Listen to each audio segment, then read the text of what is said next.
Abra sua Bíblia lá em João, capítulo 12, versículo 24. João 12, versículo 24. Se tem alguém perto de você que está sem Bíblia, chega perto dessa pessoa, compartilhe o texto da palavra de Deus com ela.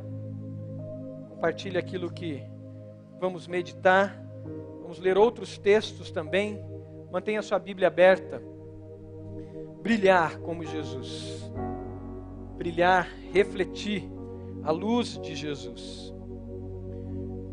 João 12, 24. João capítulo 12, versículo 24. Vamos ler, está aqui na tela o texto também. Vamos ler todos juntos, bem forte. Digo-lhes verdadeiramente que se o grão de trigo não cair na terra e não morrer, continuará ele só. Mas se morrer, dará muito fruto. Vamos ler mais uma vez, agora que você absorveu bem o conteúdo do que é esse texto. Digo-lhes verdadeiramente que se o grão de trigo não cair na terra e não morrer, continuará ele só, mas se morrer, dará muito fruto. Aleluia! Deixa a sua Bíblia aberta, esse texto nós vamos voltar para ele ainda. O que nos mantém saudáveis e felizes enquanto passamos pela vida? O que nos dá qualidade de vida? O que nos mantém saudáveis, felizes, satisfação na vida? Se você fosse investir em um futuro melhor, onde você colocaria a sua energia? Onde você investiria? Onde você gastaria o seu tempo? Existem muitas respostas para isso. Nós somos bombardeados por muitas opções que são importantes, opções importantes para a nossa vida. Existem centenas de histórias de pessoas que constroem coisas, pessoas que dedicam a sua vida a algum empreendimento, pessoas que deixam marcas, deixam legados, deixam fortunas, deixam grandes empreendimentos, pessoas que marcam a história. Foi feita uma pesquisa, e constantemente é feito pesquisas nessa área. Foi feita uma pesquisa, mais recentemente, perguntando aos jovens, diante deles, essas duas perguntas. O que eles investiriam? Qual é o desejo deles para o futuro? Qual é a meta deles para o futuro, aonde eles gastariam tempo, investiriam tempo, pensando no futuro deles? Tanto a geração Millennium quanto a geração X, mais de 80% deles disseram que o desejo deles, a meta deles, era ser ricos. Essa era a meta deles. E uma segunda opção ainda tinha, e eles colocaram mais de 50% desses mesmos pesquisados, diziam que o objetivo deles também era serem famosos. Ser rico e ser famoso. É isso mesmo? É isso mesmo que dá satisfação à nossa vida? É isso mesmo que traz alegria à nossa vida? As pesquisas mostram que, geralmente, quando você é pego de surpresa para uma pergunta desse tipo, sem dar muito tempo de você processar, geralmente aparecem respostas que mostram o desejo de ter coisas. Se eu tiver essa casa, se eu tiver uma casa na praia, se eu tiver condições de viajar tantas vezes por ano, se eu ter, eu serei feliz, eu terei uma vida mais satisfatória. É isso mesmo? Foi feita uma pesquisa em Harvard com mais de 700 pessoas. E eles pesquisaram mais de 700 pessoas e estão ainda nesse processo de pesquisa. Isso já faz mais de 70 anos. Começaram com alunos secundaristas de Harvard. E num segundo momento eles começaram a trabalhar com pessoas também da comunidade em Boston. Trabalharam com crianças pobres dos guetos, no início da década de 50. e trabalharam com vários tipos de pessoas, chegando a mais de 700 pessoas. Essa pesquisa ainda continua. Ainda tem 60 homens, 60 pessoas que ainda estão vivas. E desses, vários têm mais de 90 anos. E eles documentaram durante anos a vida dessas pessoas. Eles observaram, eles fizeram pesquisas, eles anotaram, eles faziam exames físicos regulares. E, à medida que eles iam vivendo, documentando tudo isso. Uma pesquisa de longo prazo. Isso não é fácil manter. Precisa de investimento. Precisa que as pessoas aceitem a se manter nesse processo de pesquisa. Dizem que os alunos de Harvard nunca questionaram por que eles voltavam sempre perguntando como eles estavam. Os outros sempre perguntavam. Os alunos de Harvard aceitavam ser cobaias. Os outros sempre questionavam isso. Mas a pesquisa continua. Hoje, com mais de 60 vivos, e agora eles começaram a trabalhar com os filhos e netos dessas pessoas, chegando a mais de 2.500 pessoas nessa pesquisa. Mas eles chegaram a uma conclusão que todos nós sabemos, mas não aplicamos. Todos nós ouvimos de nossos pais esses conselhos, dos nossos avós, quando estavam mais velhos, mas nós não aplicamos. E muitos sábios deixaram esse desafio para nós, mas temos dificuldades em aplicar. A conclusão que eles chegaram é que relacionamentos significativos nos mantêm felizes e saudáveis. Relacionamentos significativos é o que nos mantém felizes e saudáveis. Não foi o que eles construíram, não foi o que esses homens tiveram. Na história desses mais de 700 homens, teve pessoas que ascenderam socialmente, saíram da miséria e se tornaram grandes empresários, se tornaram grandes profissionais. Teve pessoas que declinaram, que perderam tudo que tinha. Um desses pesquisados se tornou presidente dos Estados Unidos. Mas o que marcou, de fato, a vida deles foram os relacionamentos significativos. E o que fez com que eles tivessem uma vida mais saudável, uma vida mais equilibrada, mais satisfatória, uma saúde física, uma saúde mental e equilíbrio social, foram os relacionamentos significativos. Tanto aqueles que chegaram ricos no final de vida, quanto aqueles que chegaram pobres no final das suas vidas. Tem sido esse o nosso foco? Relacionamentos significativos? Como igreja, a gente passou por uma experiência, alguns anos atrás, que fez a gente pensar também a nossa forma de relacionamentos. Se eu não me engano, em 2008, nós fizemos a última edição daquele grande evento de evangelismo chamado Casa do Julgamento. Nesse evento, nós tivemos mais de 4.000 pessoas que passaram pela igreja. Eram cenas de teatro, várias cenas de teatro que mostravam a realidade do cotidiano, e no final nós tínhamos ali um momento onde a pessoa era apresentado para ela o evangelho e ela decidia seguir a Jesus ou não. Mais de 400 pessoas aceitaram seguir a Jesus e pararam e preencheram uma ficha. E nessa ficha elas diziam: eu quero seguir a Jesus, eu entrego a minha vida a Jesus. Eu tinha recentemente assumido a área de educação cristã da igreja. E na semana seguinte, na segunda-feira, chega à minha sala 400 fichas, mais de 400 fichas, e o desafio era: Marcos, você assumiu a educação cristã da igreja, o desafio é discipular essas mais de 400 pessoas. Falei, uau, que privilégio. Agora, a pergunta era: como eu vou fazer isso? Não se preocupe, nós temos um ministério de discipulado. Graças a Deus, estava lá algumas pessoas envolvidas, né, pastor Falcão? Irmã Esmeralda, irmão Joel, a família Benck e tantos outros irmãos envolvidos. Davam umas 15 pessoas. A gente fez o cálculo, 15 pessoas, 400. Vamos conseguir? Você sabe o que deu essa história. Nós não conseguimos discipular essas pessoas. Não demos conta. Mas aquilo marcou a gente para olharmos para nós como igreja. Tinha alguma coisa errada. Nós, como membros, trouxemos as pessoas para o evento. Deixamos elas aqui e dissemos: pastor, cuide. Ministério de discipulado, cuide. E eu volto para casa.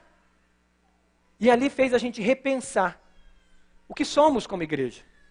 Nós entendemos naquele momento que, de fato, nós já éramos uma igreja relacional. Falamos muito disso. Mas ainda não tínhamos crescido como igrejas discipulares, como uma igreja discipular. E aquilo incomodou a liderança da igreja, colocamos nosso joelho no chão e começamos um desafio, que era um desafio de avançar e nos tornarmos uma igreja discipular.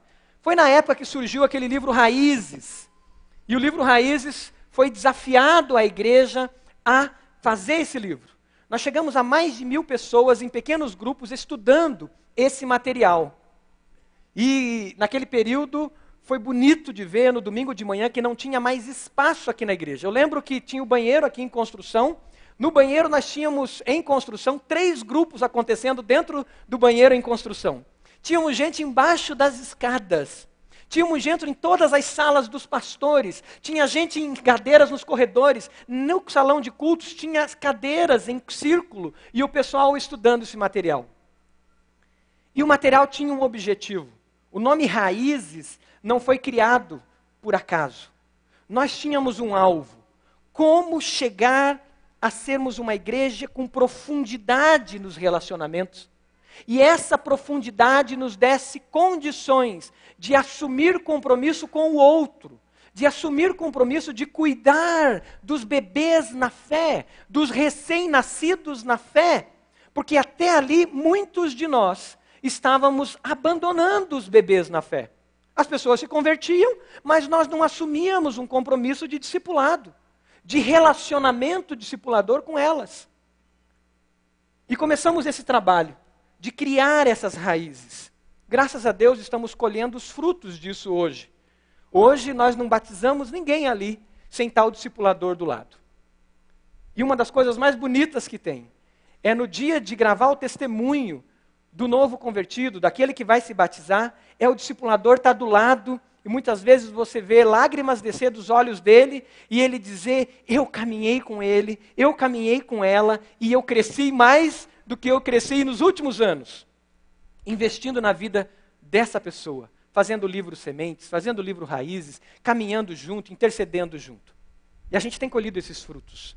Louvado seja Deus por isso. Aquilo fez a gente repensar.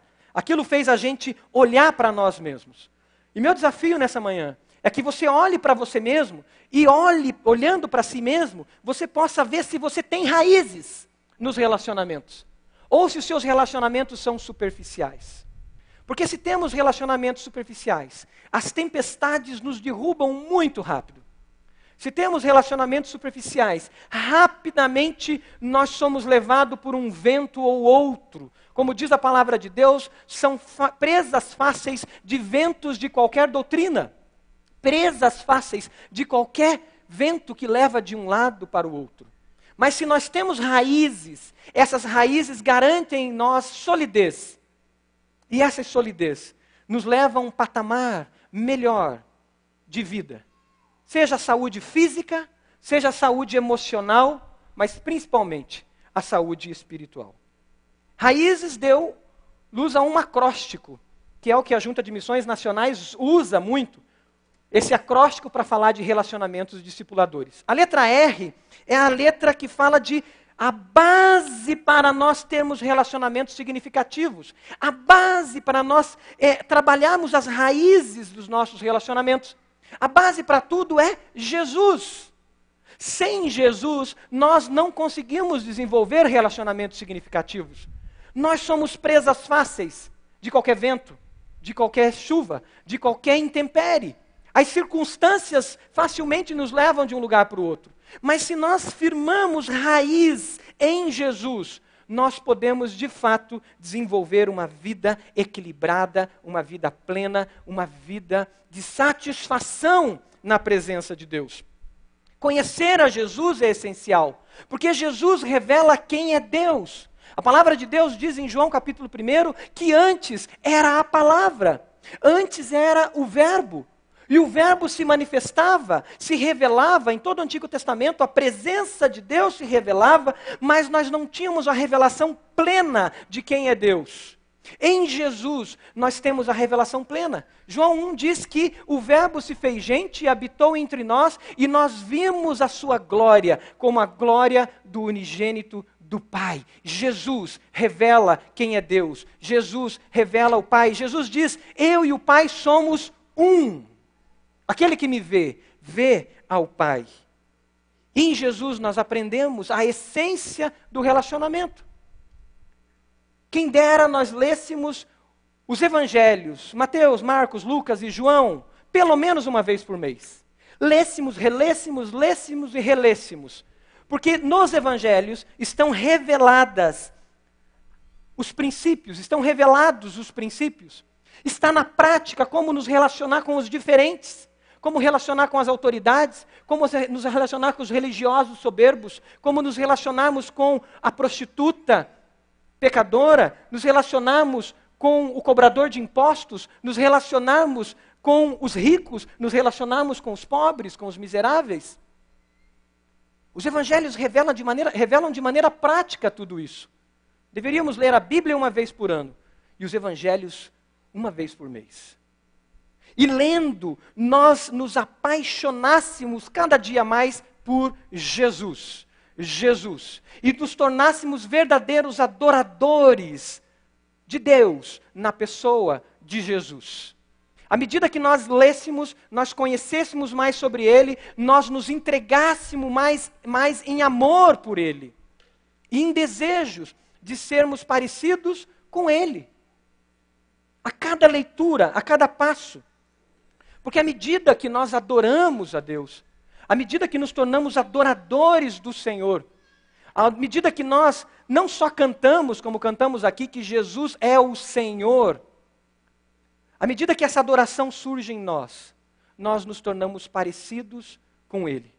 Porque nós nos tornamos naquilo que nós adoramos. Se idolatramos as coisas, se adoramos coisas, nós nos tornaremos em coisas e trataremos as pessoas como coisas. Se adoramos ao dinheiro, as pessoas se tornam para nós negócio. Se adoramos o sucesso, as pessoas se tornam para nós negócio. Se adoramos a nós mesmos, se adoramos a nós, se olhamos somente para nós e olhamos somente para o nosso umbigo, as pessoas se tornam para nós motivo e oportunidade somente para a satisfação dos nossos desejos. E se essa pessoa não satisfaz aos meus desejos, se essa pessoa não traz satisfação, prazer, esse relacionamento não vale para mim. Eu preciso de relacionamentos prazerosos. Então eu só me relaciono com quem viaja comigo. Eu só me relaciono com quem curte as mesmas músicas que eu curto. Eu só me relaciono com as pessoas que falam das mesmas coisas que eu falo. E eu começo a buscar iguais. Mas quando adoramos a Deus, quando adoramos a Jesus, e nós queremos ser parecidos com Jesus, nós começamos a nos tornar parecidos com Ele, nós começamos a imitá-lo, começamos a ser transformados por Ele. Relacionamento com Jesus é a base, porque quando olhamos para Jesus, nós vemos as nossas fragilidades, vemos que somos pecadores, vemos que somos frágeis. E nós podemos gritar para Ele, porque Ele tem a resposta e dizer: Filho de Davi, tem misericórdia de mim. Filho de Davi, olha para mim. E a gente encontra acolhimento, cuidado, amor na pessoa de Jesus. E por sermos acolhidos, ainda pecadores, por sermos acolhidos, ainda frágeis, ainda ofendendo a Deus, nós aprendemos a fazer igual e aprendemos a acolher. E essa é a segunda palavra, da segunda letra desse acróstico. A primeira é relacionamento com Jesus, a base. A segunda é acolhimento, acolher com hospitalidade. Nós usamos essa frase sempre aqui na igreja. Dizemos, somos uma igreja acolhedora.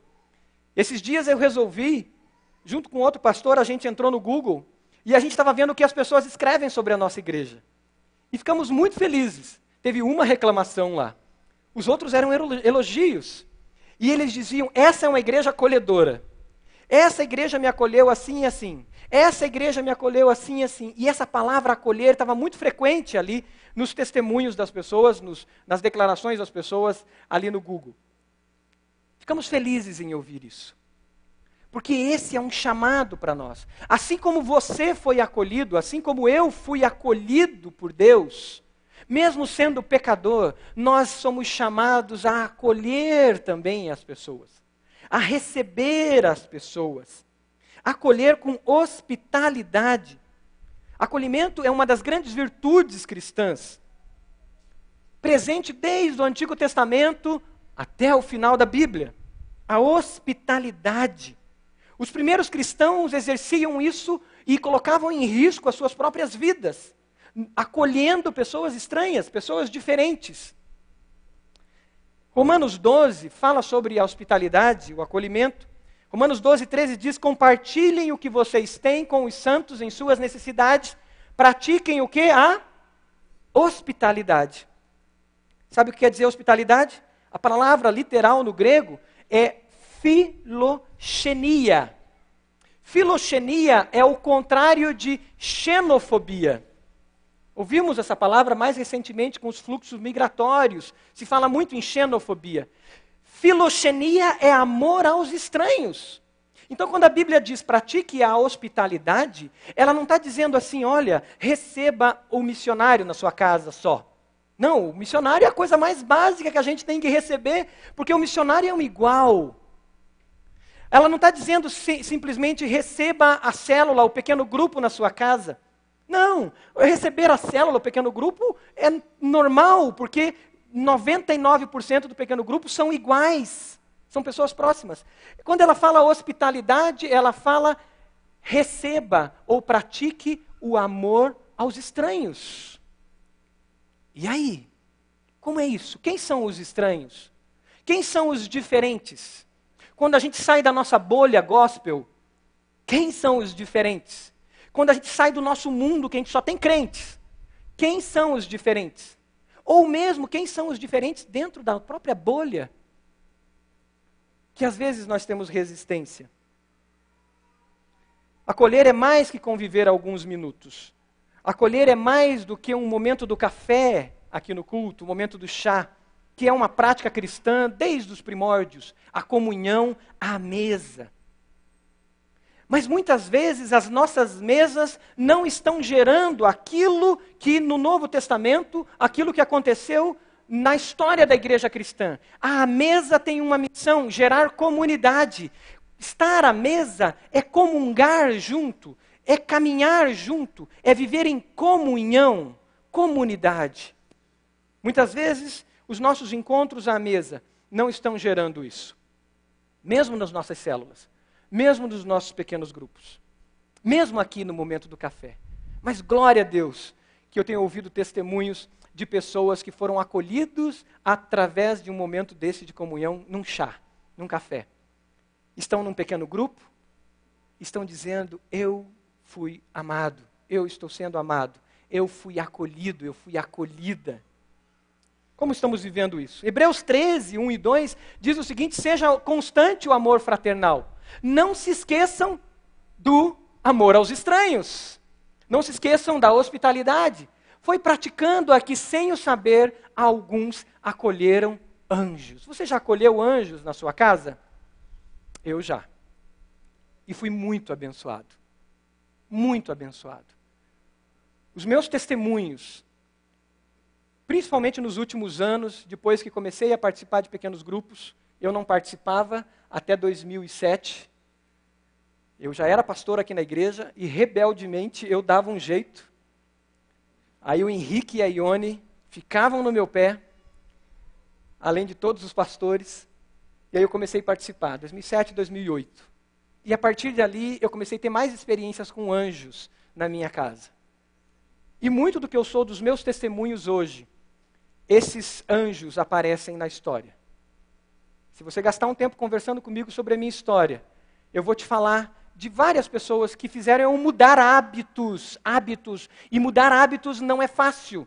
A gente só muda hábito quando a gente tem foco e quando a gente tem um anjo do lado da gente. Mesmo que esse anjo tenha que trazer uma ripa para dar nas costas da gente e dizer, mude o hábito. Você já levou uma ripada nas costas para mudar o hábito? Não acontece mais isso, né? Antigamente os professores davam pegava a régua e batia na mão, né? O pai fazia isso. Chinelada na mão. Não mexe aí. Não, isso não acontece. Mas a gente precisa de um anjo para fazer isso com a gente. Eu tive alguns deles e tenho e quero que surjam outros assim. Para que eu possa continuar mudando hábitos, maus hábitos que eu tenho. Maus comportamentos que ainda às vezes eu luto dentro de mim. Esses anjos precisam entrar na sua casa. Precisam continuar entrando na minha casa. E talvez esse anjo está aí do seu lado, esperando um convite para um café, para um chá, para ir no seu pequeno grupo, pronto a abençoar a sua vida. Precisamos desenvolver escuta acolhedora. Quando a gente começa o pequeno grupo, ou quando a gente chama alguém, quando a gente senta com alguém e a gente ouve. Porque às vezes a gente quer falar. Mas as pessoas precisam falar e serem ouvidas. Quantas vezes no pequeno grupo a gente, na ansiedade de fazer um roteiro, a gente atropela e não ouve. Precisamos dessa escuta acolhedora. Precisamos ter mãos abertas, generosas. E não só mãos abertas, precisamos de braços abertos. Porque foi isso que Jesus fez na cruz do Calvário. O acolhimento de Jesus se dá com Ele como intercessor. E intercedendo por nós, Ele pega na minha mão, Ele pega na sua mão como pecador, como destinado a distanciamento de Deus e ao inferno. E Ele pega você e intercede a Deus e conecta a gente com essa base de relacionamento que é o nosso próprio Deus e que pode fazer da nossa vida uma vida significativa, uma vida que vale a pena ser vivida, uma vida plena, uma vida satisfatória na presença dEle. Você tem vivido de braços cruzados ou de braços abertos? A minha casa, a sua casa, é uma casa aberta? Ou a nossa casa é um castelo com muros, com portões, pontes elevadiças, soldados, fechada? Temos que aprender com Jesus a sermos acolhedores. Mas não somente relacionamento com Jesus, que é a base, adorar a Ele e buscar ser igual a Ele. Não somente o acolhimento como Ele, mas precisamos também, a terceira letra desse raízes, raízes, o I de intercessão.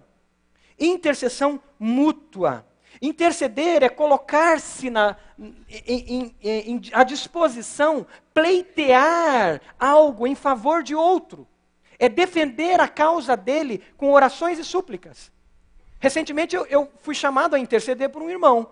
Ele me liga e diz, olha, eu vou gastar mais de 3 mil reais aqui com o carro, os orçamentos e tal. Você conhece alguém? Você tem alguém para me indicar que faça um trabalho justo e que receba um valor justo, que de repente eu não esteja sendo explorado e eu consiga até um valor melhor? Falei, conheço, vou interceder por você. E aí, peguei o telefone, liguei para alguns irmãos, né? E ele foi numa empresa de um irmão da nossa igreja. Depois me ligou satisfeito. O trabalho foi bem feito, foi muito bem atendido. Obrigado pela sua intercessão. Ele não usou exatamente essa palavra, mas eu quero que você marque ela. Você tem intercedido por pessoas? Com certeza, você deve ajudar alguém, às vezes indicando um médico, às vezes falando com um pedreiro, com um construtor, conectando as pessoas para que você leve elas e ajude elas naquela demanda com alguém que tem condições de ajudá-la. A Bíblia nos chama a sermos intercessores pelas pessoas diante de Deus, porque Ele tem a solução para todos os problemas. Moisés intercedeu pelo povo. Moisés clamou pelo povo. Moisés chorou pelo povo. Abraão intercede por 2 cidades que talvez eu e você nem lembrássemos de chegar diante de Deus. Talvez nós chegássemos diante de Deus e pediríamos que Deus mandasse fogo mesmo para elas. Sodoma e Gomorra. E Abraão começa a interceder e ele começa a falar com Deus e pedir: Senhor, se tiver 50 justos naquela cidade, assim mesmo o Senhor vai destruir. Se tiver 30, se tiver 20, ele intercede. Ele se coloca na brecha. Essa semana eu louvei a Deus por uma notícia, e um irmão compartilhou aqui comigo de manhã, lembrando disso também, da Coreia do Norte. Há quanto tempo eu intercedo por aquele país? Há quanto tempo tem cristãos 24 horas intercedendo por aquela nação? Tivemos uma boa notícia. Uma luz no fim do túnel. Uma possibilidade do evangelho entrar naquele país. Uma conversa. Esqueça todos os planos políticos e toda a política internacional. Creia no milagre. Você tem intercedido por nações? Intercedido pelo nosso país? Intercedido pela nossa nação? Chorado pela nossa nação? Relacionamentos profundos envolvem intercessão. Intercessão por pessoas. Eu lembro, 2004, 2005, quando eu fazia o curso Crown, memorizando aqueles versículos do curso Crown, que é Finanças à Luz da Bíblia. Aparentemente não tinha nada a ver com finanças. Deus me chama a interceder pela minha família. E lá eu descobri que eu tinha que interceder pelos meus sobrinhos, 2 deles, que estavam pré-adolescentes, entrando num estilo de vida perigosíssimo. Minha sobrinha com 10 anos estava fumando. Depois ela confessou que ficou mais de 1 ano fumando. E eu me coloquei como intercessor.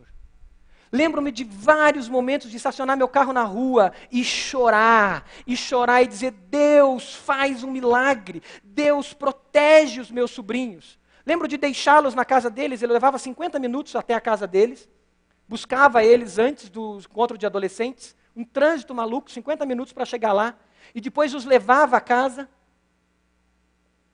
e eu voltava e às vezes o Espírito Santo me incomodava, eu parava o carro e dizia: Deus, protege eles. Intercessão. Intercessão.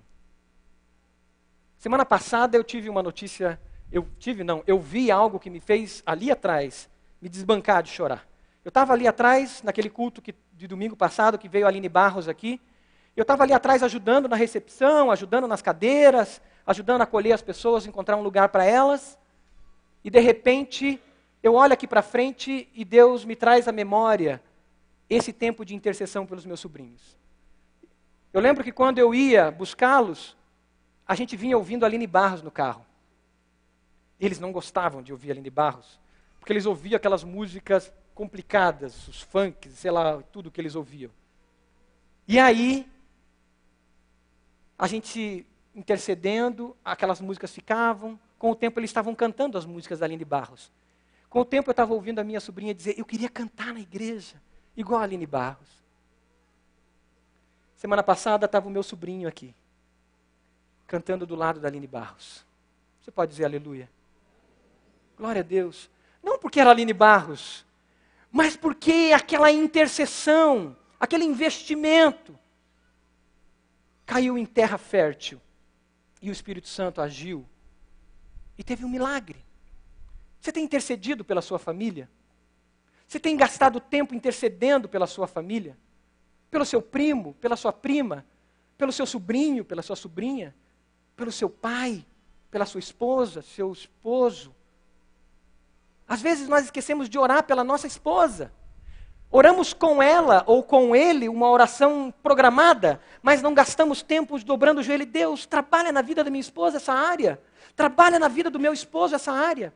Porque muitas vezes um esposo complacente ou uma esposa complacente que não intercede pelo seu esposo não ajuda a ser mais parecido com Jesus. E a grande omissão nossa, às vezes, está dentro de casa. Porque nós não ajudamos o nosso cônjuge, primeiramente em intercessão, a ser mais parecido com Jesus. Temos que falar menos dentro de casa e orar mais. Esposas que oram mais pelos seus maridos. Maridos que oram mais pelas suas esposas. Que no momento da ira, corre para o quarto, se tranca e dobra os joelhos. E intercede. Precisamos de relacionamentos com raízes. E a intercessão é fundamental nesse enraizar, nesse dar força. O apóstolo pede. 1 Timóteo 2,1 ele diz: antes de tudo recomendo que se façam súplicas, orações e intercessões e ações de graça por todos os homens. Intercessão. Não vamos pedir para que Paulo, o apóstolo Paulo, interceda por nós. Não vamos pedir para que Pedro interceda por nós, e muito menos para que Maria, a mãe de Jesus, interceda por nós. Eles não podem fazer nada. Só Jesus é o nosso mediador. Só há um mediador entre Deus e os homens. Mas a Bíblia nos ensina que enquanto vivos, nós somos intercessores do outro. Nós nos colocamos como filhos que intercedem por seus irmãos. E o Pai, que é Deus, olha para nós e diz: o meu filho está intercedendo? O texto de Jeremias, falando sobre intercessão, o texto de Ezequiel, falando sobre intercessão, ele diz: procurei alguém que se colocasse na brecha e não encontrei ninguém. Procurei entre eles um homem que se pusesse na brecha diante de mim em favor de outro, em favor da terra, para que eu não a destruísse, mas não encontrei nenhum só. Já imaginou? Se Deus olha para a minha família e diz isso: procurei alguém que estivesse intercedendo pelo sobrinho do Marcos, pela mãe, pelo pai, mas não encontrei ninguém intercedendo. Imaginou se Deus olhasse para a sua família? Deus olhasse para a nossa igreja, olhasse para o Brasil e dissesse: procurei alguém que estivesse intercedendo por essa nação, e não encontrei ninguém. Procurei alguém que estivesse intercedendo pelas pessoas do seu pequeno grupo, e não encontrei ninguém. Um quarto fundamento em relacionamentos significativos é o fundamento do zelo pela pessoa. Raízes. Zelo pela pessoa. A pessoa como prioridade. E isso em Jesus ensinou para nós com maestria. A essência da missão de Jesus eram pessoas, era gente acima de tudo. Pessoas acima de tudo. Tanto que Jesus, ao colocar a lei num patamar diferente, quando Jesus chega e ele diz: eu não vim abrogar a lei, eu não vim acabar com a lei, mas eu vim cumpri-la. Jesus, em vários momentos, ele diz: a lei dizia: não matarás. Eu, porém, vos digo: aquele que odiar o seu irmão é réu de juízo. Jesus disse: a lei dizia para vocês: não adulterarás. Aí Jesus diz: eu, porém, vos digo: aquele que olhar para uma outra mulher, que não a sua, e desejá-la, cometeu adultério com ela. Mas quando Jesus fala sobre o amor, quando Jesus fala sobre relacionamento com o próximo, ele dá uma prioridade máxima nisso, ao ponto de elevar a referência sobre amor para nós. A lei dizia: amarás a Deus sobre todas as coisas e o próximo como a ti mesmo. A ponta de referência para o amor era eu mesmo, como pessoa. Mas na lei ainda não havia a revelação plena do amor de Deus. Deus se manifestava como verbo, como a palavra. Deus dava os princípios, usava os profetas, mas a revelação plena de Deus não acontecia, não houvera acontecido. Mas em Jesus a revelação plena de Deus acontece. E agora eu tenho um referencial para o amor. É por isso que a Bíblia diz, e Jesus disse: um novo mandamento lhes dou, amem-se uns aos outros. Como eu os amei, vocês devem amar-se uns aos outros. O padrão de referência agora não sou eu. Porque eu posso me amar demais. E amar demais não faz bem a si mesmo. Ou eu posso me amar de menos. Isso também não faz bem. Então qual é o referencial de amor? Jesus. Jesus é o referencial de amor. Um novo mandamento vos dou. Amem como eu vos amei. Jesus eleva o patamar, o foco, a prioridade é a pessoa. Tenho sido muito abençoado por pessoas que têm esse zelo muito claro. Me inspiram. E eu olho para algumas pessoas e digo para Deus: Senhor, me faz mais parecido com fulano, porque o fulano imita o Senhor nessa área tão bem e eu quero crescer também com ele. E às vezes, muitas vezes, intencionalmente, eu me aproximo de pessoas que são tão zelosas com pessoas para aprender com elas. Como aconteceu com Paulo e Barnabé. Se você ler a história dos dois, você vê que Barnabé tinha um zelo especial por pessoas. Barnabé tinha um cuidado muito especial. E Barnabé teve até uma situação de separação de Paulo, porque Barnabé dizia, João Marcos precisa ser trabalhado. Nós temos que gastar tempo com João Marcos. E Paulo diz, não, nós temos que resolver os problemas das igrejas gentílicas. E Barnabé disse, então tá bom, eu fico com João Marcos. Barnabé era um exemplo nessa área. Eu tenho sido abençoado por pessoas assim. Você conhece pessoas assim? Que tem pessoas como prioridade máxima na vida deles? Precisamos pôr o zelo por pessoas como prioridade máxima. A nossa agenda tem que ter essa prioridade. Como você tem dedicado o seu tempo? Como tem sido a nossa resistência a alguns tipos de pessoas? Pessoa é a prioridade.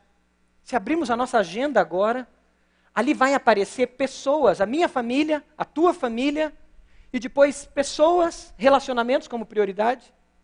Se você abrir o teu extrato bancário, vai aparecer pessoas como prioridade. Se você pegar o extrato do cartão de crédito, o extrato bancário, as anotações de como você gasta o seu dinheiro, como eu gasto o meu dinheiro, vai aparecer pessoas como prioridade. Desafio para que tenhamos uma vida plena, uma vida satisfatória, cheia da presença de Deus, ao ponto de transbordar sobre a vida de outros. Mas um outro elemento desse acróstico, raízes, é a letra E, que é ensino bíblico.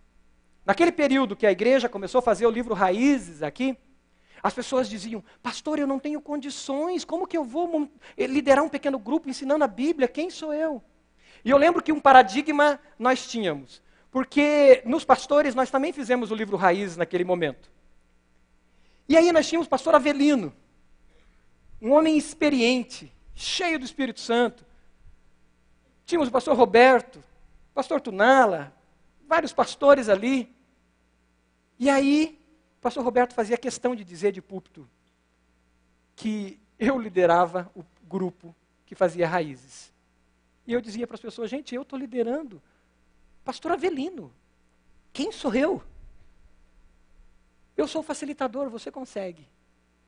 E a gente começou a quebrar essa ideia de que o ensino está na mão de uma elite, que o ensino está na mão dos iniciados, que o ensino está na mão de uma classe detentora do conhecimento, que só ela detém o conhecimento. Não, nós fomos feitos por Jesus reinos e sacerdotes. Não existe uma elite que domina o conhecimento. Embora a palavra de Deus fala que Deus deu os dons e ministérios, e deu a alguns o dom de mestre, com o fim de preparar os santos, diz lá em Efésios, para a boa obra. Mas o preparar os santos era para preparar os santos para que vão e ensinem. Quando Jesus disse, ide, indo, vão e façam discípulos, ele não disse isso só para os pastores. Ele disse isso para mim e para você, para cada um de nós. E fazer discípulos não é ensinar? Então todos nós temos condições de ensinar. Todos nós temos condições de repartir a palavra de Deus. Colossenses 3,16 diz, habite ricamente em vocês a palavra de Cristo. Agora olha a próxima frase. Ensinem e aconselhem-se uns aos outros. O ensino distribuído na igreja. O ensino acontecendo quando você está lá no seu trabalho e você pode abrir a sua Bíblia. Lembro-me de pouco tempo depois de convertido, no meu trabalho, uma amiga que era budista, Aliceia, e ela me questionava. E eu andava com o Novo Testamento dos Gideões, pequenininho. Aí um dia ela falou, e esse livrinho aí que você carrega? Isso aqui é um Novo Testamento. Ah, você lê tudo isso aí? Leio. Então me fale disso. E eu tive que começar a ensinar. A Aliceia se converteu. Lembro do dia que ela se converteu. Fui na casa dela, aqueles altares não estavam mais lá, E ela falou para mim, eu quero Jesus. Eu falei, que bênção, excelente. Ela falou, você percebeu que não tem mais nenhum altar aqui? Eu falei, percebi. Ela falou, o que eu preciso fazer? Eu falei, você precisa declarar isso. Eu falei, faz uma oração comigo. Ela falou, mas só assim? Não tem que fazer nada, nenhum gesto, nenhum ritual? Eu falei, então tá bom, ajoelha aí e faz uma oração comigo. E ela orou e entregou a vida dela a Jesus. O ensino da palavra tem que estar presente. A gente tem que parar de repetir e repetir, muitas vezes, frases que nós ouvimos, chavões que nós ouvimos. E nós precisamos aprender a pegar a Bíblia e dizer, a palavra de Deus diz. Nós temos que aprender a pegar a Bíblia e dizer, está escrito. Nós temos que retornar ao está escrito. A palavra de Deus está dizendo. Porque com o excesso de informação que a gente tem, a gente se tornou em papagaios que repetem chavões gospel. Porque a gente ouve no rádio, ouve na televisão, e ouve, mas não vai para a Bíblia. Por isso que um desafio nosso no CFI, em cada professor, é fazer o povo mexer na Bíblia, ler a Bíblia, sublinhar a Bíblia. Não queremos professores que são expositores, pregadores em sala de aula. Nós queremos professores que exercitam os seus alunos a mexer na Bíblia, a saber usar a sua espada. Porque se você não souber manusear essa ferramenta, repetir chavões gospel vai ser mera repetição e não algo que sai do seu coração, que você vivenciou e que você vive, que você experimenta, que você tem perto de você. O ensino da palavra é fundamental, fundamental. E a última coisa desse acróstico, para que tenhamos relacionamentos saudáveis, profundos, vida plena no Senhor, é a solicitação de contas. O nível mais profundo de relacionamento. E eu lembro que esse era um tema que pegava naquele momento que o pessoal fazia o livro Raízes. Porque lá, o livro foi construído de tal forma que tinha esses momentos, e tinha um momento de solicitação de contas, onde você tinha que compartilhar, e falar sobre a sua semana, e falar algo, se você tem conseguido crescer naquela área ou não. E as pessoas diziam, como isso? Nossa, eu vou me expor. Mas a solicitação de contas, eu solicitar contas a alguém, e eu prestar contas a alguém, faz com que algo que o corpo de Cristo como igreja é poderoso para fazer, que é andarmos na luz. Faz com que a gente ande na luz. A gente ande com transparência. A cada dia, a cada momento. E aonde se lança a luz, não há espaço para trevas, diz o evangelista João. A luz dissipa toda treva. Toda vez que eu chego ao meu irmão, e eu confesso que eu tenho um mau hábito, e peço que ele seja o meu intercessor, Satanás é derrotado, porque foi lançado luz sobre uma área da minha vida, que precisa de intercessão, que precisa de cuidado, que precisa de oração, que precisa de alguém perto de mim, como o anjo do Senhor, dizendo, vem, eu estou com você. Como é bonito, como é bom, quando a gente chora com alguém que está lutando contra o pecado. Como pastor fui desafiado a isso várias vezes. Mas como companheiro de caminhada, fui desafiado numa situação de alguém que lutava contra a homossexualidade. E lembro da gente dobrar os joelhos juntos e chorar juntos. E de alguns momentos de intercessão, de eu sentir quase que a dor dessa pessoa. Da luta que ele vivia dentro dele, com compulsões na área da homossexualidade. Desejos. Chorar junto com outros homens que lutavam contra a pornografia. De chorar e dizer, pastor, eu não consigo. E a gente fazer uma caminhada junto de intercessão. E depois ver a vitória, uma nova mentalidade, uma renovação da mente. Você tem chorado com alguém na luta contra o pecado? Provérbios diz, assim como o ferro afia o ferro, o homem afia o seu companheiro. O ferro no ferro gera atrito, gera calor e sai faísca. O ferro afia o ferro quando a superfície de ambos toca uma na outra e elas são espremidas, puxadas em sentido contrário, gerando esse atrito. Não é fácil. Não é fácil, às vezes, alguém chegar para você e dizer para você: eu vejo que há orgulho aí. Eu vejo que há uma necessidade desnecessária de fazer isso e fazer aquilo. Isso dói. Eu vejo que você está muito perto de tal pessoa.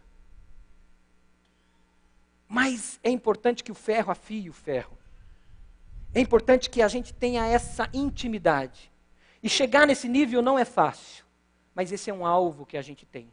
Porque é o que diz em Tiago, capítulo 5, versículo 16. Portanto, confessem os seus pecados uns aos outros e orem uns pelos outros para serem curados.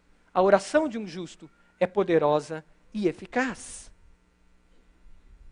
A gente sempre diz, é melhor confessar uma tentação para não confessar um pecado.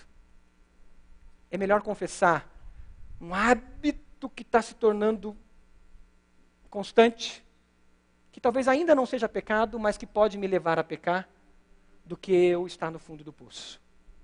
Precisamos dessa experiência de relacionamentos com raízes. Como têm sido os seus relacionamentos? Você pode fechar os seus olhos? Você pode perguntar para Deus: qual é a motivação da sua vida? O que te impulsiona? Viver um relacionamento com Jesus, adorar a Jesus, desejar Jesus, ao ponto de desejar tanto de dizer volta a Jesus, como nós cantamos na canção? Ou adorar a si mesmo, adorar as coisas? O que te impulsiona? O que te faz levantar cedo? O que te faz correr?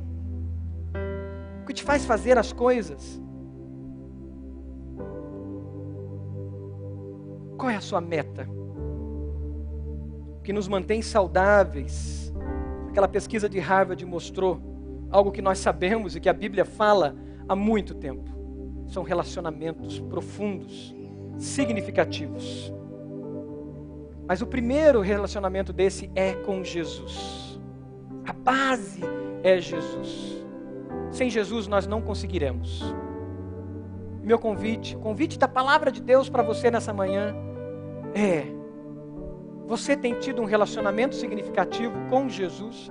Você tem buscado a Jesus? Você tem buscado essa intimidade com Jesus? Lido a palavra, os evangelhos, querendo conhecer mais de Jesus, para ser parecido com Ele? Ou Jesus é um simples personagem da história que você ora por Ele, ou para Ele? Você quer ter essa intimidade com Jesus? Você assume esse compromisso de buscar a Jesus intensamente? Levante uma das suas mãos se você quer esse relacionamento com Jesus. Eu quero orar por você, essa igreja quer orar por você. Você aceita Jesus como seu Senhor? Amém. Deus abençoe esse jovem. Deus abençoe em nome de Jesus. Mais alguém? Amém. Deus abençoe essa senhora. Amém. Em nome de Jesus. Mais alguém? Levante uma das suas mãos. Amém. Deus abençoe o Senhor em nome do Senhor Jesus. Deus abençoe. Mais alguém? Levante uma das suas mãos. Amém. Deus abençoe aquele menininho. Deus abençoe. Mais alguém? Aqui à minha esquerda, tem alguém? Amém. Deus abençoe em nome de Jesus. Deus abençoe vocês em nome do Senhor Jesus. Mais alguém? Amém. Deus abençoe você em nome de Jesus. Deus abençoe. Mais alguém? Aleluia. É tempo de firmarmos nossas raízes. Pois as tempestades vêm, pois as lutas vêm. Nesse mundo tereis aflições. Jesus disse: mas eu venci o mundo e vocês poderão vencer também. Mas para isso nós temos que ter as raízes prontas. Pois a tempestade vem e a gente passa pela dor e a gente pode dizer: não foi fácil. Não está sendo fácil. Mas tem uma satisfação aqui em mim que é inexplicável, que me faz olhar para frente, me faz voltar e traz alegria e satisfação na minha vida. Jesus, Jesus.